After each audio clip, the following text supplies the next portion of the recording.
Sa isang disyerto sa Amerika ay makikita ang napakaraming eroplano. Ito ay isang boneyard o libingan ng mga eroplano. Napakalawak ng boneyard na ito. May land area na 10.5 square kilometers. Halos kasing laki ito ng buong syudad ng Navotas. Approximately nasa 4,000 aircrafts ang nakaimbak dito.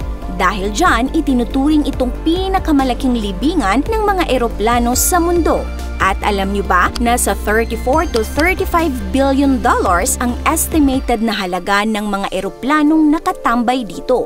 Ayon sa mga eksperto, ito daw ang perfect na lugar na pag-imbakan ng mga eroplano. Ngunit kung titingnan natin, hindi naman sementado ang pinagpaparkingan ng mga eroplano at nakabilad pa ang mga ito sa matinding init ng araw ng disyerto. Hindi kaya madaling mabulok at hindi na mapakinabangan ang bilyong halaga ng mga parts ng mga eroplanong nakatambak dito? Ano kayang meron sa lugar na ito? Bakit sinasabing perpekto itong pag-imbakan ng napakaraming eroplano?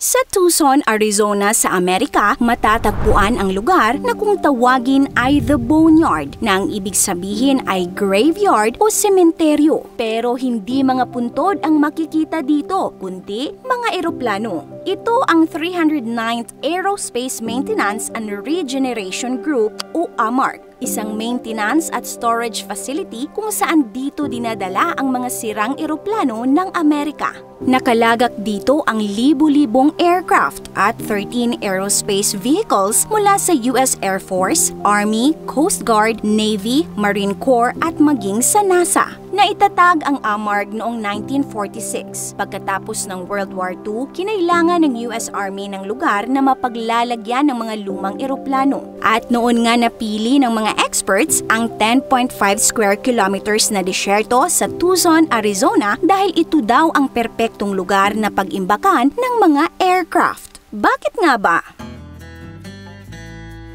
Bukod kasi sa lawak nito na kasya daw ang halos 2,000 football field, nakaakma rin ang kondisyon ng lupa at klima sa lugar para sa pag-preserve ng mga eroplano. Perpekto daw ang mainit na klima dito at ang madalang na pag-ulan ng disyerto. Mababa ang humidity level kaya hindi prone sa corrosion.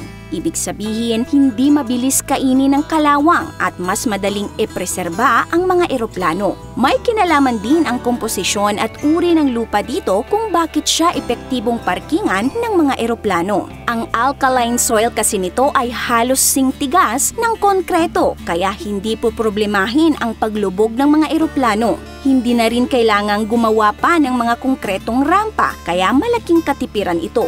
At dahil tuyo at mababa ang acidity ng lupa, nakakatulong ulit ito para maiwasan ang corrosion. At dahil nga malawak na disyerto at mababa ang value ng lupa, mas nakakamura din ang mga ibang nais mag-rent at maglagak ng eroplano sa airbase. Bilyon-bilyon ang halaga ng mga eroplanong nakatambak dito, kaya mayroong nasa 800 na mekaniko ang nagtatrabaho dito upang ayusin ang mga makina at iba't ibang bahagi ng eroplano upang muli pa itong mapakinabangan. Nagsisimula ang lahat sa maingat at mabusising preservation process bago ilagay ang mga sasakyan sa disyerto. Una ay tinatanggalan ito ng gasolina at nilalagyan ng oil ang makina para ma-preserve ito. Pinipinturahan din ito ng itim na base color para ma-seal ang aircraft. Pagkatapos ay pinapatungan na ito ng puting pintura para imbes na ma-absorb ay ma-reflect ang init ng araw at maprotektahan ang laman ng aircraft. Ang prosesong ito ay ginagawa nila sa isang eroplano every 4 years. At sa ganitong paraan ay naihahanda ang mga sasakyan para sa pagkakataong kailanganing buhayin at paandarin ulit ay naka-ready na ang mga ito. May isa pang paraan kung paano tila binubuhay muli ang mga sasakyang panghimpapawid.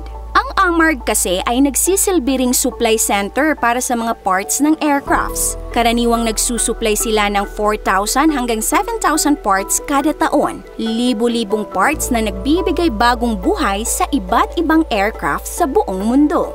At ang ilan pang mga sasakyan ay nabibigyan ulit ng panibagong buhay kapag ginagamit ito bilang instructional aircraft, target sa mga Army o Air Force ranges, o di kaya'y display sa mga museum. Pero para sa ilang aircraft na hindi na talaga kayang mabuhay o maremedyohan, ang AMARG ang nagsisilbing kanilang huling hantungan. Minamarkahan ng D ang mga sasakyan at ipinapasa na sa third party na magsasagawa ng destruction. At muli ay maingat na isinasagawa ang pagsira sa mga aircraft. At dahil karamihan sa mga aircraft dito ay pang-militar, sinisiguro nila na ang mga materyales at teknolohiyang taglay nito ay hindi mapupunta sa mga masasamang tao. Kung nagustuhan niyo po ang content natin ngayon, mag-comment ng big yes. This is your Ate O from Our Republic. Hanggang sa muli and stay awesome!